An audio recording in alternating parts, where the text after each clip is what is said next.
तो इस बात का याद रखना जरूरी है कि समाजवादी आंदोलन को अभी 90 साल हो रहे हैं। 17 मई 1934 को कांग्रेस सोशलिस्ट पार्टी बनी थी और जब जनता पार्टी बनी तो सोशलिस्ट पार्टी उसमें विलय हो गई और तब लोगों को लगा कि अब समाजवादी आंदोलन खत्म हो गया।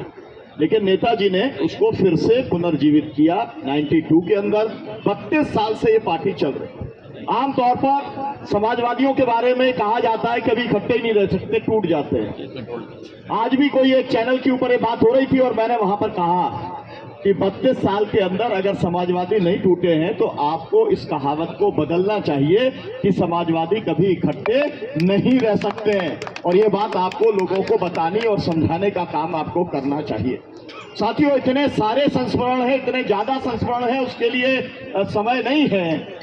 लेकिन नेताजी की बहुत दिली इच्छा थी कि उत्तर प्रदेश के बाद में अगर कहीं पर हमारी ताकत स्थापित हो तो वो मध्य प्रदेश के अंदर हो। उन्होंने बहुत प्रयास किया, सफल हम लोग नहीं हो पाए। उनकी तरफ से कभी कोई कमी किसी चुनाव में समय देने में, साधन देने में नहीं रही। ये मैं फॉर्मली कह सकता हूं पार्टी के पूर्व राष्ट्रीय सचिव होने के नाते या विधायक दल का 8 जब विधायक थे उसका जो है नेता होने के नाते। लेकिन नहीं हो पाया। लेकिन आपको मालूम है, मैं हर समय बोलता हूं कि जो कार्यालय होता है वो सर्च लाइट होती है और ये कार्यालय समाजवादी विचार के सर्च लाइट के तौर पर पूरे मध्य प्रदेश के अंदर काम करेगा। लेकिन ये काम तभी कर पाएगा जब हम सब यहाँ पर जो इकट्ठे हैं, हम सब ये संकल्प लें कि हम अन्याय, अत्याचार, भ्रष्टाचार, भेदभाव, गुंडागर्दी, आतंक के खिलाफ में हम लड़ने का काम करेंगे और इस प्रदेश के हर नागरिक को रोटी, कपड़ा, मकान, शिक्षा, स्वास्थ्य, बिजली, सड़क, स्कूल, अस्पताल, रोजगार दिलाने की लड़ाई को हम लड़ने का काम हम करेंगे। नेताजी के साथ में हम सब लोगों का बहुत भावनात्मक रिश्ता है। वही रिश्ता आज अखिलेश यादव जी के साथ में है। जो बात अच्छी आपने कही जो है मिश्रा जी, कि जो काम चाहते थे वो काम तो उनके समय में, नेताजी के समय में नहीं हो पाया। कार्यालय तो चलता रहा। बहुत सारे लोगों को गलतफहमी हो जाएगी कि पहली बार कुछ है। कार्यालय 92 से जब से पार्टी बनी है तब से कहीं ना कहीं चल रहा है। लेकिन दूसरे के मकान और अपने मकान में अंतर होता है और इसीलिए पहली बार अपना खुद का घर बन रहा है और इसके लिए मैं आप सबको बहुत बहुत शुभकामनाएं देता हूं। और मैं आप सबसे अपील ये करना चाहता हूं, हम सब लोगों को कुछ ना कुछ इसमें योगदान करना चाहिए।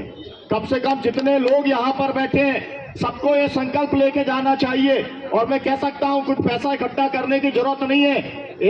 आप प्रदेश अध्यक्ष जी एक रजिस्टर घुमा दीजिए, रजिस्टर में आदमी अपने आप लिख दीजिए और जब आपके पास में वो व्यवस्था हो जाए तो आप अगले 3 महीने के अंदर जमा करा दीजिए। काम तो यहाँ का सब चलता रहेगा। जब भूमि पूजन हुआ है तो उसके बना करके तैयार करने और चलाने का सब कुछ इंतजाम है, तभी हुआ है ये, है ना। लेकिन हमारी खुद की अगर बिना भागीदारी के होता है तो फिर उस घर का बहुत ज्यादा मतलब एक भावनात्मक रिश्ता नहीं रहता है। तो मैं ये चाहता हूं, मैं भी लिख के जाऊंगा अपना उस रजिस्टर के अंदर या कार्यालय में जाके लिख दूंगा और उसमें कोई कितना लिख रहा है इस बात का बिल्कुल महत्व नहीं है। महत्व इस बात का है कि जहां पर जब कार्यालय बना था तो फिर उसके अंदर आपने भी कुछ आहुति डालने का काम आपके द्वारा किया गया था।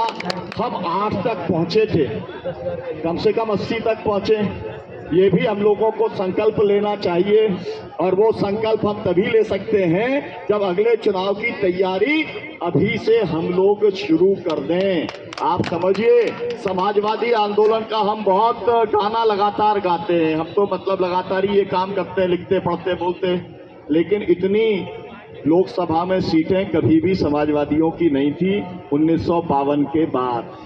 तो पहली बार अखिलेश यादव जी के नेतृत्व में वो काम जब हो गया है तो फिर हम लोगों को भी 8 से 80 पहुंचने का एक संकल्प लेना चाहिए। और काम भोपाल में नहीं होगा, माफ करिएगा, जो लोग लखनऊ के चक्कर लगाते हैं उनसे कहना चाहता हूं लखनऊ में भी नहीं होगा काम, आपके विधानसभा क्षेत्र में होगा। अपने विधानसभा क्षेत्र में काम करिए। पिछली बार भी अखिलेश जी ने ये गारंटी दी थी कि वो कार्यकर्ताओं को टिकट देंगे और वो लगातार, ये भी मैं कह सकता हूं दावे के साथ में, जो कहा था 50 सीटें कम से कम आपके ग्राउंड के कार्यकर्ताओं को देंगे, वो देने का काम हुआ। और अब बादशाह सिंह जी जब यहाँ पर हैं और वो खुद जमीनी व्यक्ति हैं और वो ताकतवर व्यक्ति हैं, जैसा दिखते हैं वैसे उनकी ताकत का अंदाजा उनके से नहीं लगाया जा सकता, तो वो बहुत ताकतवर व्यक्ति हैं। तो वो जब यहाँ पर साथ में है, उनका संरक्षण है, तो मध्य प्रदेश के अंदर समाजवादी पार्टी किसानों का, मजदूरों का, महिलाओं का, आदिवासियों का, दलितों का, युवाओं का संघर्ष का प्रतीक बन करके यहाँ पर समाजवादी पार्टी की, समाजवादी विचार की नई राजनीति को स्थापित करने में कामयाब होगी। अपनी बात समाप्त करता हूं। एक बार हमारे साथ में नारा लगाने का काम आप करें। नेताजी मुलायम सिंह यादव अमर रहे, नेताजी मुलायम सिंह यादव अमर रहे, अखिलेश यादव जिंदाबाद, समाजवादी पार्टी जिंदाबाद। बहुत बहुत शुक्रिया, बहुत बहुत धन्यवाद। धन्यवाद सम्मानीय एमएलए साहब माननीय सुनीलम जी। इसके बाद में अगले वक्ता के रूम में आर्यन सिंह जो